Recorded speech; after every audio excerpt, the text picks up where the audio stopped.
Hello! Today I'm sharing with you my no makeup look.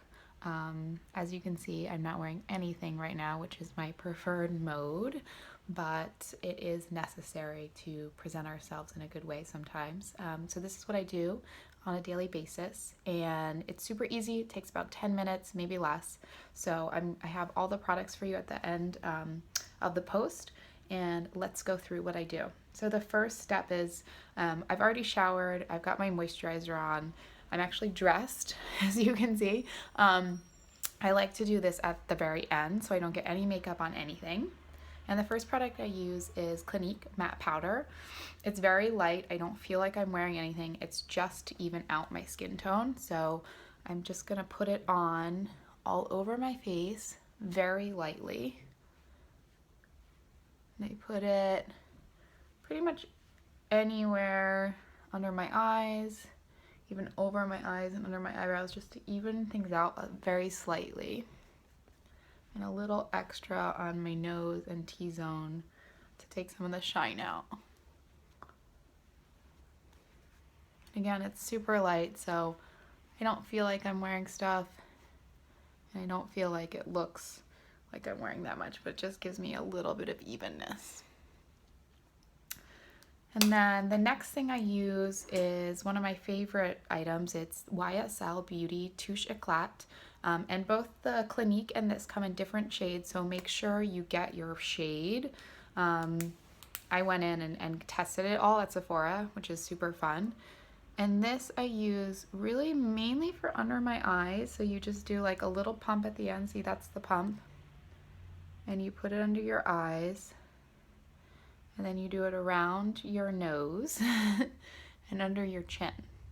And I even do a little bit over, just again to give me a good even base of tone, because my eyes tend to be a darker skin tone than the rest of me. And I use my finger to blend it in. You can use a makeup pad if you're into that, but I just use my finger. I think that's kind of easy. I have my makeup mirror here, so I'm just gonna check and make sure that I'm blending properly.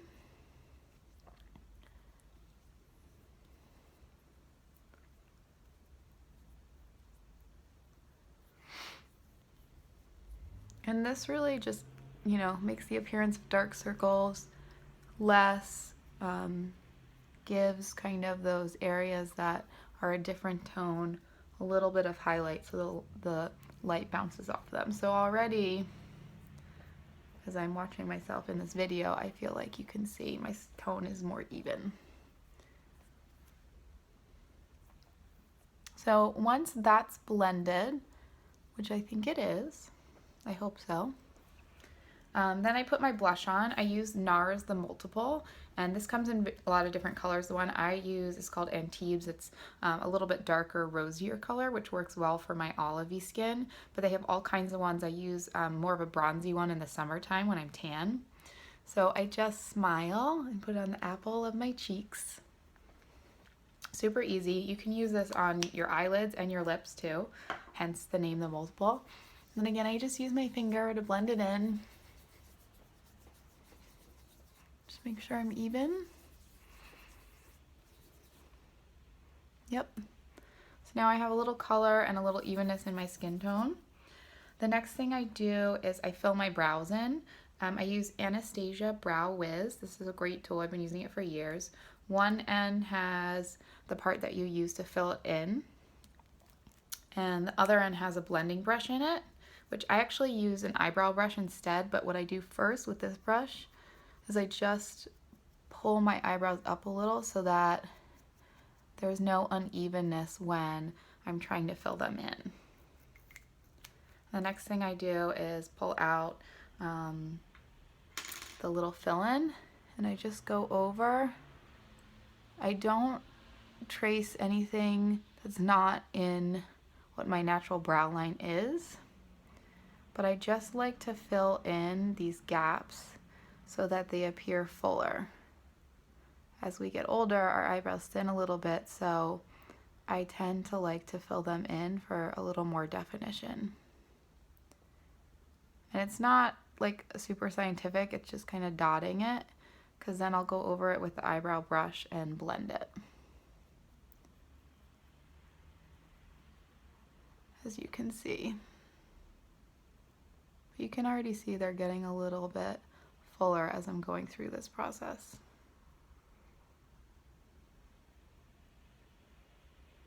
I love a defined brow. I'm so happy that they're back in fashion. I was not a fan of when they were super thin. It's too hard to maintain and super weird looking anyway. I think I just missed a spot right here. So now they're filled in. I take this eyebrow brush. You can get it at any makeup supply store, or mine's from Sephora. This one's a little thicker in the tip. It's coarser, so it's good for filling your brows in. So I just go back over the area I was just in to blend it. Just so it doesn't look like I filled them in. That looks like these are my natural eyebrows. I wish. I'm always jealous of people who have these super full brows and don't have to do this. But it's easy enough, so that's good. So I'm just blending, blending, blending. And again, following the line of my natural brow, nothing crazy.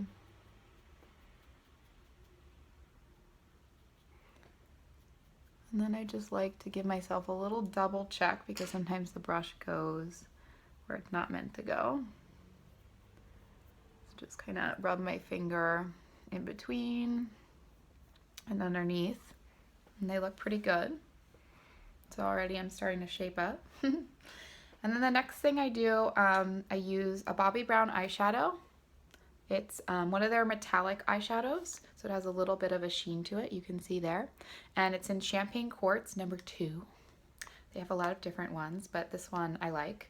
So I just dab it, and again, this is an eyeshadow brush, so this is different than the eyebrow one we just used. This one's really soft for your sensitive eye areas. And I go from the inner eye to the outer eye in a slightly circular motion. And this is a great shadow that I use as a base as well if I'm doing something a little more extensive like a cat eye or additional shading. But it just brightens you up ever so slightly. Because again, as I said, my skin tone on my eyes is darker than the rest of my face. So I just like to kind of give it a little something to even it out and brighten it up. So I've got that done. And then one of the most important parts in your beauty routine is the mascara. So I use a curler because I do have long lashes. I don't know if you can see them, but they're very straight because my hair is really straight. So I have to curl them to make them more prominent before I put on my mascara. So that's the next thing I'm gonna do. And I start at the base of the lash, hold it, and then go up a little bit to the ends. And then I just double check, make sure I got them all in there. Sometimes I have to go back over it. I'm just gonna peek in my makeup mirror real quick, make sure I'm in the right area and I don't pinch myself because that has happened before and can be fatal. Just kidding, but it does hurt. So again, it's just these little corner ones sometimes don't get in there. So I just want to make sure I'm grabbing them all. And then you can see they're already a little more prominent. So before they start to reset themselves to their natural state, I want to use my mascara. This one is from Sephora as well. It's called Surratt. Super hard to see their logo. It's practically all black. It's a Korean beauty company, and it's a more feathery appearance, which I really like. I don't like it when it's really goopy. It doesn't work for my lashes because they're long, and it just tends to look silly in my personal opinion. So I start at the base of the lash and then kind of work my way outwards and inwards, so the little baby ones inside there. And then I just go a little bit back and forth on the bottom to give those guys a little something. Then I redip, and you can already see the right one compared to the left one that has the shadow, the eye mascara on versus the left. And I'm using my makeup mirror because I don't want to get mascara all over myself, so forgive the angle, please.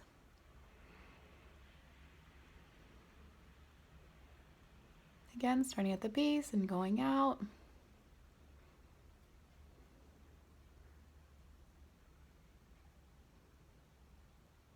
Then going over the little ones at the bottom, little baby ones.